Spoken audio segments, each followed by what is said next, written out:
And it's like, probably about 60. Let's go 100. And so if a picture is worth 1,000 and a minute is 100, you're in trouble. And you don't have me to blame. So if you haven't had lunch or supper yet, we'll excuse you. We'll be going when you come back. No, I'm not going to be that long at all. I'm going to be reading from 1 Kings 20, verse 11. And if we don't need it up there if you've got your Bibles. If you can get it up there, that's fine. I've got it down here. And I normally don't necessarily think of a message topic, but the words came to my mind, and I thought, well, that's kind of catchy, and it's start to finish. Start to finish. And when I first thought that, I thought, well, you start here, and the finish line, from the start to the finish. And that's not at all what it was supposed to mean to me. You start for the purpose of finishing. Start to finish. And we read in 1 Kings 20, verse 11, I like it. Let not the one who puts on his armor boast like the one who takes it off. Let not the one who puts on his armor, and this is a military thing here, and what we've got is a man is giving some very good wisdom, very good insight here, very good instruction for a young soldier who just came out of boot camp, and he's going to be in the military, and they've given him a uniform, and he puts it on, and he goes home, and he's bragging to his friends and his parents, I'm a soldier. But he's never gotten his uniform dirty. But he's boasting on, I'm a soldier, you know. Yes, sir, you're a soldier. And after being in battle and being deployed into a conflict and seeing the real results of fighting in war and death, that young man comes back an old man in spirit with a completely different attitude. And he's not going to boast, but he's going to say, I'm back. And he takes off his armor. And so there's this, I'm going to do it. I'm going to do something. I'm going to start something. And this exuberance of, I've got a plan. I've got an idea. I'm going to do this. So what? Talk to me when it's done. That's what it's saying here. Let not the one who puts on his armor boast like the one who takes it off. And the background on this is there are two nations involved. And one of them is Israel, not Judah, Israel, after the Civil War.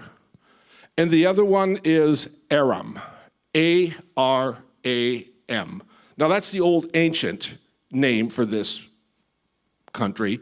It eventually became Assyria. And today we know it as Syria. It's been around for a long time. Israel had the capital city of Samaria. And over time, it became those people became known as the Samaritans, the Good Samaritan.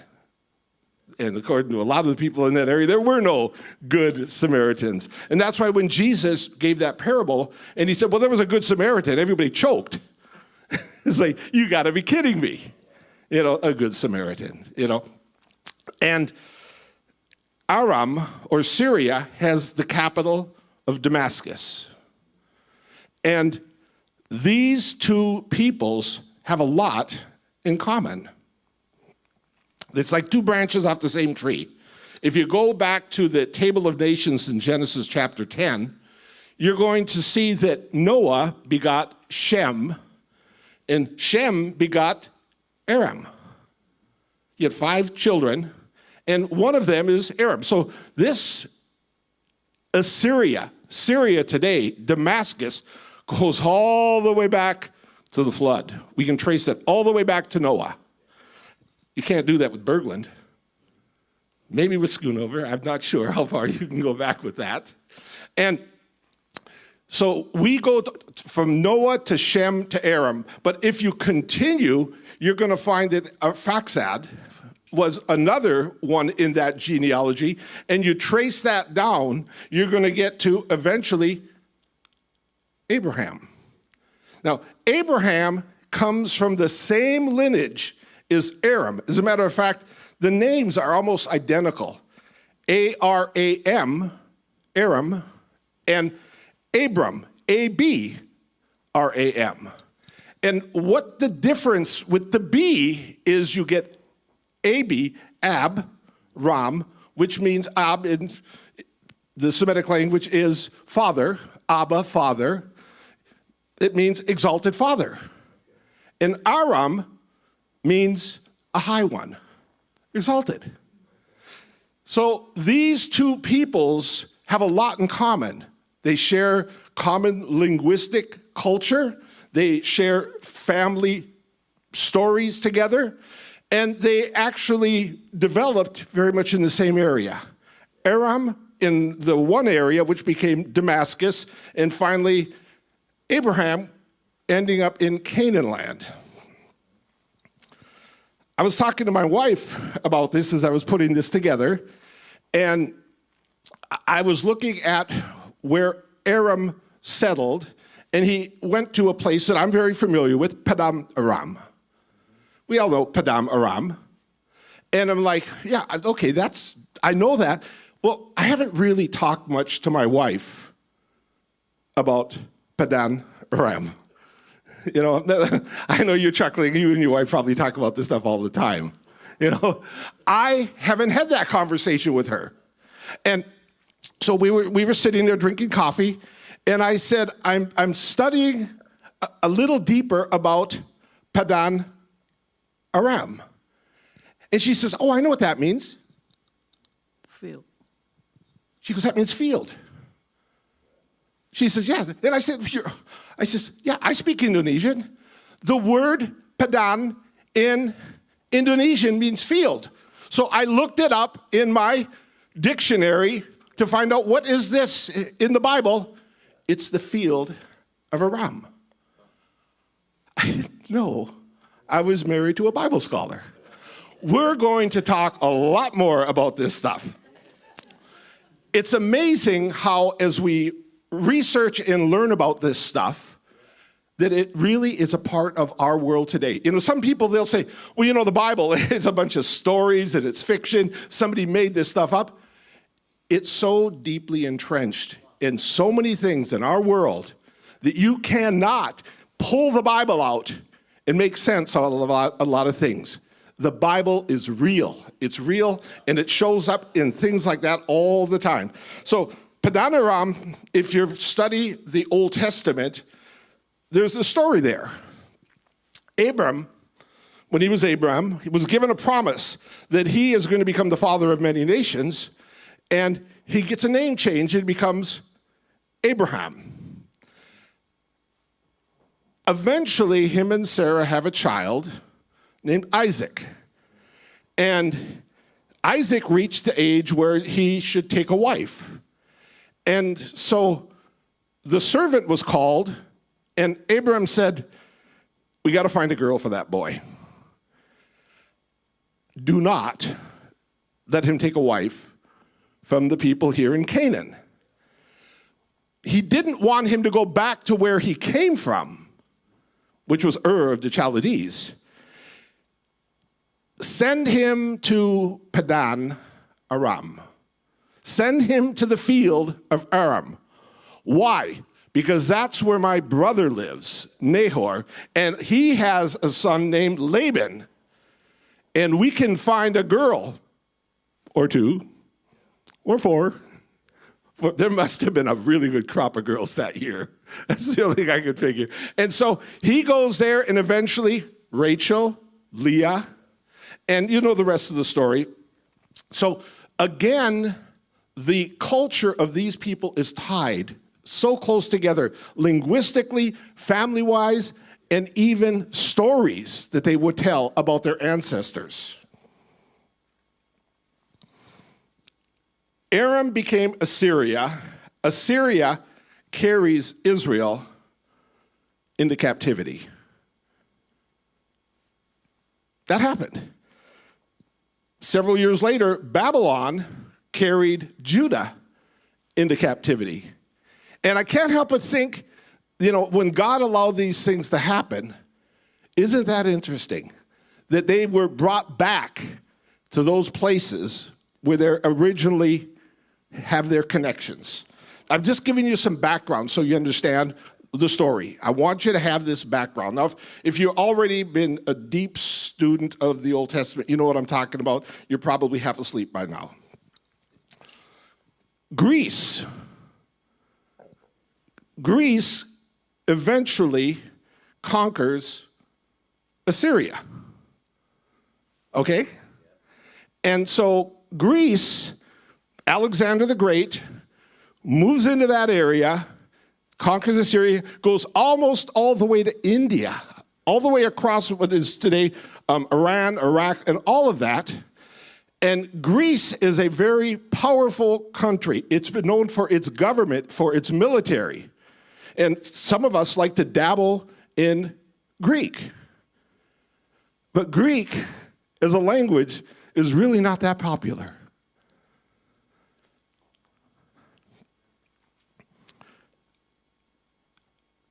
The lingua franca, the common language of the people of that day, going all the way to the time of Christ, was the language of Aram. And we call it Aramaic. And a lot of people confuse Aramaic with Greek because they're so intertwined, it's hard to separate the two languages apart. Almost everyone from Greece spoke Aramaic. Do you know anybody in the Bible that spoke Aramaic? Can you name one person? Jesus. Jesus spoke in the language of Aram, not the language of Abraham. He didn't speak, now he could, when he was in the temple or when he was in the synagogue, I guarantee you that he was reading the scrolls in Hebrew. But his day-to-day language was the language of Aram, Aramaic. And I find it interesting that, Aram is so intertwined with it that our Messiah speaks that language. I don't expect that it'll be that way in heaven, but wouldn't surprise me, and I'm ready for it. Are you getting ready? Are you studying Aramaic? You better study Aramaic just in case you get there and you don't know what they're saying. Okay, I need to hear, how do you say, well done, good and faithful servant in Aramaic? Because I want to know that I go to the right. What do? I didn't understand that last command. Okay, and so Aramaic becomes the language. Aram becomes a big part of the whole history of what we read about in the Bible, to the point where when God calls a man to reach the Gentile peoples with the gospel and write most of the New Testament, he is called not to Jerusalem, but to Damascus, the capital of Aram. Am I the only person that sees something going on here? This is this is really interesting, and I don't have anywhere else to go with it. We're just about done. Now we're going to go to the scriptures. And again, I'll read them if you can put them up here. We're back in 1 Kings 20, verse 1. Ben-Hadad, the king of Syria, gathered all his army together. 32 kings were with him, horses and chariots. He went up and closed in on Samaria and fought against it. And he sent messengers into the city to Ahab, king of Israel, and said unto him. So now we see the characters in this drama. Ben-Hadad who is a pagan, idol-worshiping ruler in the land of Aram, has come to do war with the people of God in Israel who are ruled over by the husband of Jezebel. Whose side are you on? You know, it's always like life to me, well, there's a good guy and a bad guy. There's somebody I'm rooting for. You know, when people ask me, well, who are you going to vote for? Do I have to? I mean, have you ever felt that way? I'm sorry if I touched politics there. But you don't always have to choose a side. Sometimes everybody's wrong. Sometimes everybody's bad. And that's what we have in the story here. And it's unfortunate for me that one of my favorite quotes from the Bible of wisdom that I read earlier comes from the mouth of Ahab. I wish it was David. I wish it was Solomon. I wish Jesus would have said it, or Paul. But my hero, Ahab.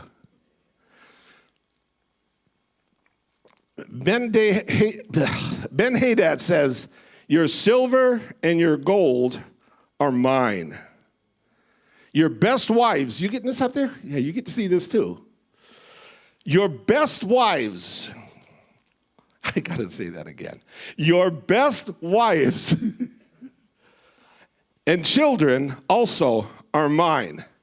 So Ben-Hadad, he pulls up his chariot outside the walls of Samaria, and he says, you tell the king, I'm in charge. I'm the boss. And I claim title to your house, your car, your gold, your family. Okay, you probably got some wives I don't want. I just want your best wives. Now, again, I'm not going to ask my wife this, but if we were in a situation like that, would you be taken captive or set free? I just want to know. Okay, if you think I'm going to try to make you cry here tonight, I'm not going to do that. Okay? Your best wives and your children also are mine. And the king of Israel responded, as you say, my lord, O king, I am yours and all that I have. Whatever you say, boss. And he was willing to agree with this in principle. He said, yeah, I'm not going to fight about that. If you say it's yours, it's yours. I have that feeling sometimes that the government does that to me. I saw a little cartoon because we just did the check writing ceremony yesterday. Did anybody else write a check? Yeah, so there goes my new car. You know, but your cars are mine. Your boats are mine. Your property is mine. And somebody posted a little cartoon, and it said, the, T-H-E, IRS, which spells theirs. I never saw that. And it's like, it's right, it's theirs. And he says, you're right, it's yours. It's all yours. The messengers came again in verse 5 and said, deliver to Ben-Hadad your silver, your gold, your wives, and your children. He said it was his, and now he says, deliver it. I will send my servants to you tomorrow. They shall search your house and lay hands on whatever pleases you and take it away. The tax man cometh. Ahab sought advice. And the elders, in verse 8, and all the people said to him, do not listen nor consent to Ben-Hadad. And I've cut this down so it make it easier for me to read. You're going to have to do that to your scriptures up there. Don't do that, they said. Good advice. Now, you got to realize that good advice comes with a consequence. He's going to kill you. He's going to just knock the walls down, and he's going to kill you. But you gave some good advice. Now, everybody go hide, and leave Ahab standing there to tell that one to Ben-Hadad, you can't have him, okay? And I like this. Ahab said to the messengers of Ben-Hadad, go and tell him, all that you at first demanded of your servant, I will do. In other words, I will give you the title, but I'm not giving you the car. I will give you the paperwork, but you're not getting the wife. You can have the marriage certificate, but you're not getting the wife. I'll give you the birth certificate, but you're not taking my children. And that's exactly what he said. But this second request, I cannot do. I can do the first. You can say it's yours. I don't care. You can write songs about it. You can write poems about it. You can tell everybody. You can brag about it. Everything he has is mine, but you're not touching it. And so here, Ahab shows a backbone, which is something we very seldom see in this man, because he has a very strong wife who dominates him. The Bible even says that she influenced him for evil. And there's a part of me that kind of sympathizes with this guy. And it's like, bad choice, guy. Bad choice. Claiming ownership versus taking possession. There's a whole lot we could say about that, but we're just going to go right on past. Sure, I'll be here for a long, long time. In 1 Kings 20, verse 10, Ben-Hadad responded to Ahab, I will, and again, I've changed the wording a little bit to make it make more sense for me. I can do that. I'm a Bible translator. I will bring enough men to destroy this city of yours, and tomorrow they will carry off the rubble in their hands. I'm coming after you, and I'm big, and I'm mean, and I'm mad. You've insulted me in front of my servants. You've insulted me in front of my soldiers, and you shouldn't have done that. I'm going to take that stuff. You're going to find out what my wrath is all about. And Ahab answered in verse 11, let not him who straps on his armor boast himself as he who takes it off. Another translation says it like this: a wise soldier does his bragging after the battle, not before it. End of story. Was that interesting? Okay, so I just tried to give you some background on that wonderful bit of wisdom. It's a warning against premature boasting. And this is the life-changing part of the message. The other part was just historical, but this is the life-changing part where we're going to try to see, is there something applicable for us today in any of this? I was here last night, sitting in the back room with some folks. Brianna was there. And it was a leadership class. And this is a commercial for the leadership class. It was excellent. It was enjoyable. I went away feeling that my hour on the road was well worth that. It was well worth that. And I was thinking, leadership maybe is a word that turns people off, where they're like, I'd like to sit in on that, but I don't want to be a leader. And so another word came to my mind. I'm not asking for us to change that, but today we don't hear so much about leadership. We hear about influencers. An influencers class.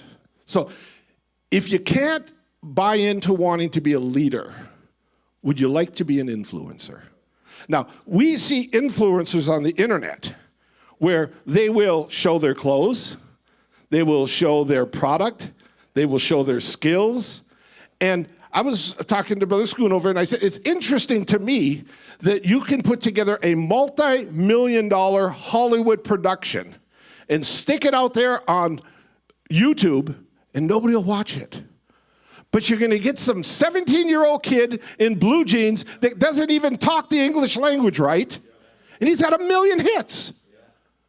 And he is an influencer. And we all should aspire to be influencers. Well, Jesus didn't use that word. He said, you shall be influencers unto me. Witness. You should be a witness. Well, what is a witness? A witness is someone that's trying to lead with a testimony. That's all it is. This is really simple stuff. That's the end of the commercial, and that's going to cost you. I'm not here for free, okay? YouTube, people are millionaires because of that. Amazing, amazing. So victory should be celebrated only after the battle is won. A premature boasting is not wise. Finishing a project is far more challenging than starting one. I've been on a lot of projects in my life. And when people on different jobs I've had, and I'm just going to use Microsoft as an example, when people would hear that I was chosen for a particular project, I'd start to get emails. Can I be on that project? Oh, that sounds like an interesting project. We're going to be shipping some really cool stuff. They didn't call me Brother Berglund, but you can. But they would say, Mel, can I get on that project? Everybody wants to start the project. But at the end of the project, there were two things that we always had. One of them, it was called a postmortem. We would all gather together in a conference room, if the leadership, or sometimes if there was a big one, we'd even go to an auditorium. And we would openly discuss what went right and what went wrong. And you can only have the postmortem. You know what postmortem is? It's after death. Okay, they have a postmortem for a dead person. And when I first got involved in that racket of software creation at Microsoft, I thought, that's weird. But then I knew how I felt at the end of a project, like a dead man. And it's like, okay, it took a lot to get that last couple 100 feet to crest Mount Everest. Very few people die down at the base of Mount Everest. But they say that the top is littered with bodies and they can't get them down. It's the last 100 feet. It's the last mile. It's the last leg of the journey that's the hardest. And so the postmortem is there to make sure we get to the end. And then we would have what's called a ship party. We shipped it. And the ship parties were wonderful. I remember one time, I can't remember what we shipped, but I remember the party. The whole team got on an airplane, and we flew down to California to an amusement park, and we spent a couple days down there. I don't drink, and I don't like amusements, but I ate. I'm still carrying that weight. And so those were there to get to the end of the project. The postmortem and the party, that ship party. And if you're there at the end, you're a part of it. But you would be shocked the number of times as we're 90% done with a project, I would get a text, I would get an email. Mel, I'm going off on another project. You don't need me anymore, do you? You got to be kidding. The only thing I can think of is rats leaving a sinking ship. That's all I can think of. I'm sorry. You're leaving before we finish the project? And the fact is, there's a lot of people that have never in their life finished anything. They don't know what it feels like to actually get something done. This phenomenon is called the 90% syndrome. Almost every man in this room has something at home you've never finished. Am I right or wrong? And if you won't admit it, every woman in this room knows a man that has not gotten things done.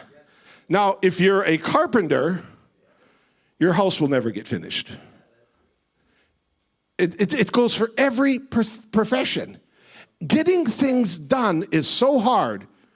Getting things started is so fun. Is there anything of value here? We'll see. I picked three things.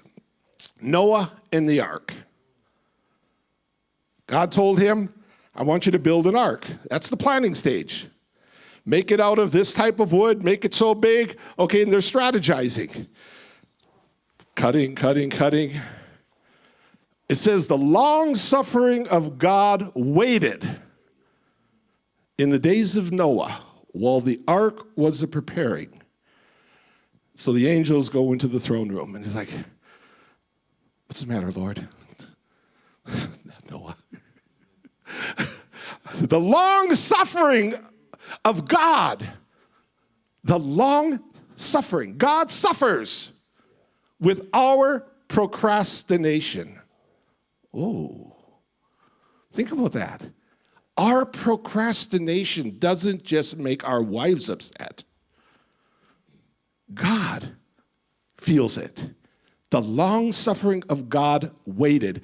And what if God were to say, well, I got a schedule here. I've got a Bible I've got to write, and I've already put down how many days this is going to take, and we are already way past schedule, way over budget, scope has slipped all over the place. Animals, come on in. But we don't have any food. Don't worry about it. We'll worry about that later.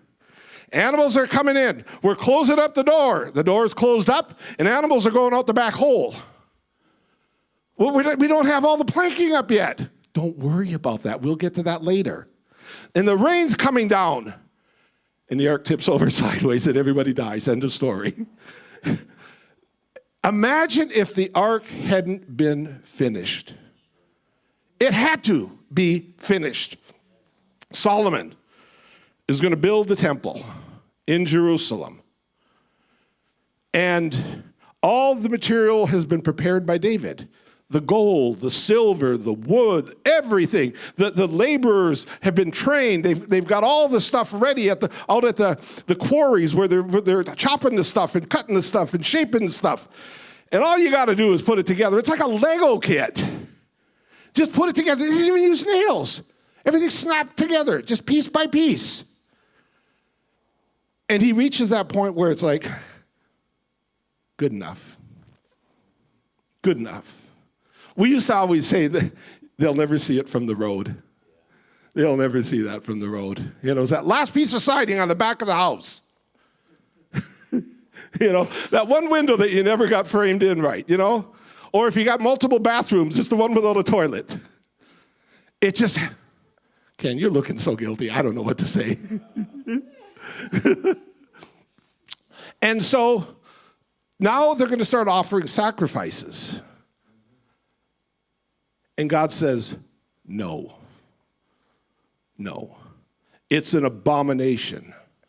I can't accept a crippled lamb.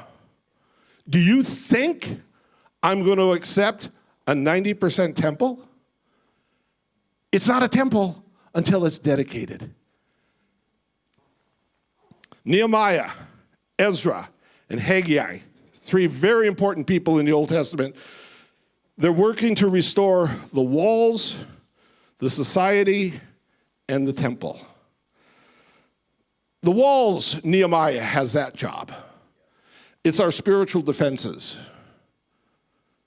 We got to get the walls up, brothers and sisters. We have to get the walls up. And Sanballat tried so hard to dissuade him from building those walls. And people, when they become Pentecostal, there is such an exuberance that, man, I'm going to live for God. I've got the power of the Holy Ghost. I got the fire of God. I'm going to go home and I'm going to read the Bible tonight, the whole thing. I'm going to read that. I'm not going to sleep. Oh, yeah. Well, how far did you get? In the beginning. Okay, but you got time. You'll get to it. And they never get to it. I heard it once, somebody said, if you want to be successful in life, I've got one in my pocket, you have to have it's called a round to it. A round to it. I'll get around to it. You got to get around to it if you want to be successful in life. And building your spiritual walls, developing your spiritual stamina, I'll get around to it. And unfortunately, many don't. And they spend their spiritual experience with unfinished walls and constantly in battle. Why are the walls there? So you can get a break. It's not supposed to be that hard. Christianity is supposed to be easy, Jesus said. My yoke is easy. My burden is light. And why am I having so many problems? Because your walls are down. The enemy just walks right up. I'm sorry, I'm going to hit you in the head, brother. And slams you in the head. No, I'm not going to do that. And slams you in the head. And it's like, how does that happen to me? Because things aren't finished. You are living an unfinished Christian life. And you pay for that. It costs you, and it costs you dearly. And so Nehemiah's building the walls. Ezra's building the society. He's building that community. And he's there, and he's reading the law to them. And he's teaching them about assembling together. And he's teaching them about their community involvement with one another and what the rules are of the game of living with other people in a society. And what's it like to be a church member? And some people, they get saved and they come to church and they sit there as a visitor. And then they come back a week later and they sit there as a visitor. And they become what I consider to be perpetual visitors at their own church. What happened? They never finished the membership application. Now, we don't have membership applications. We don't have a piece of paper, but I'll guarantee you there is a spiritual application to becoming a member of this assembly. And it's not a handshake with the pastor, but I'll guarantee it's some kind of a thing that goes on between you and God where you say, this is my church. And I'm going to be here and I'm going to be a part of it and I'm going to support it because I want to finish that thing in my life. I don't forever want to be wondering, where do I go to church? I go to church here. Is this too strong? Can you handle this, Bishop? This is okay?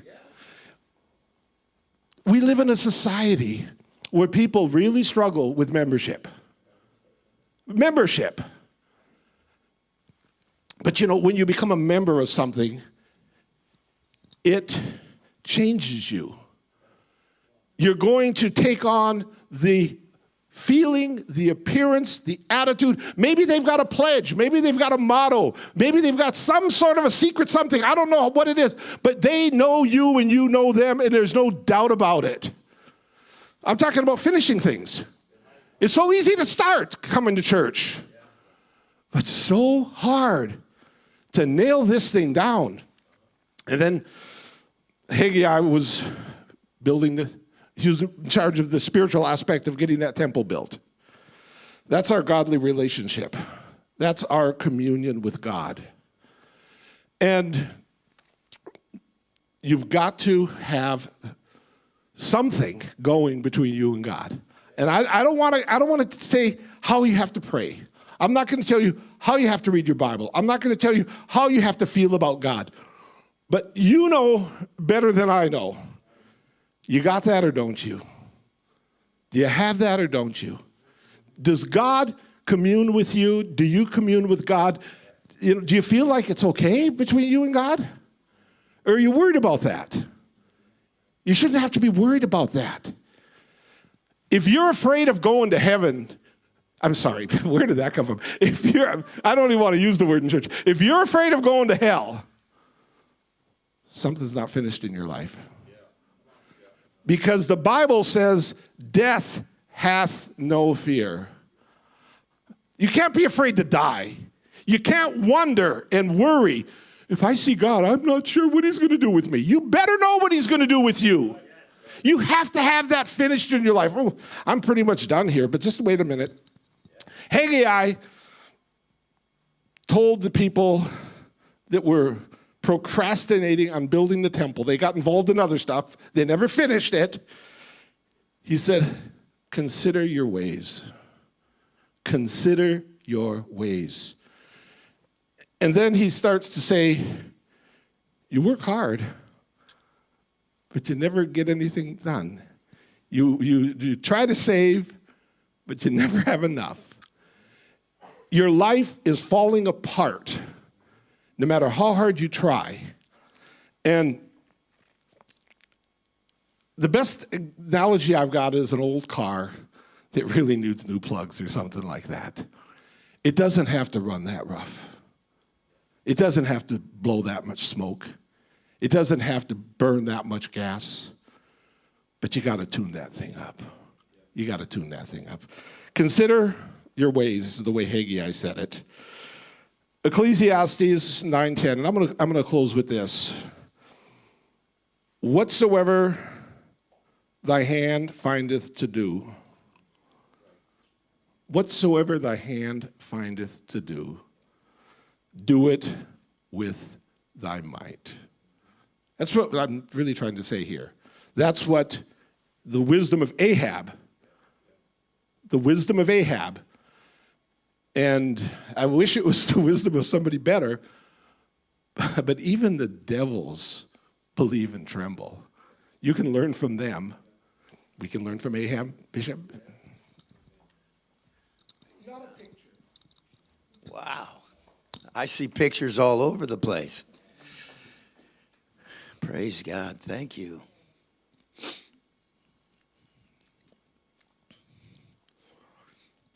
Now, what I have observed here tonight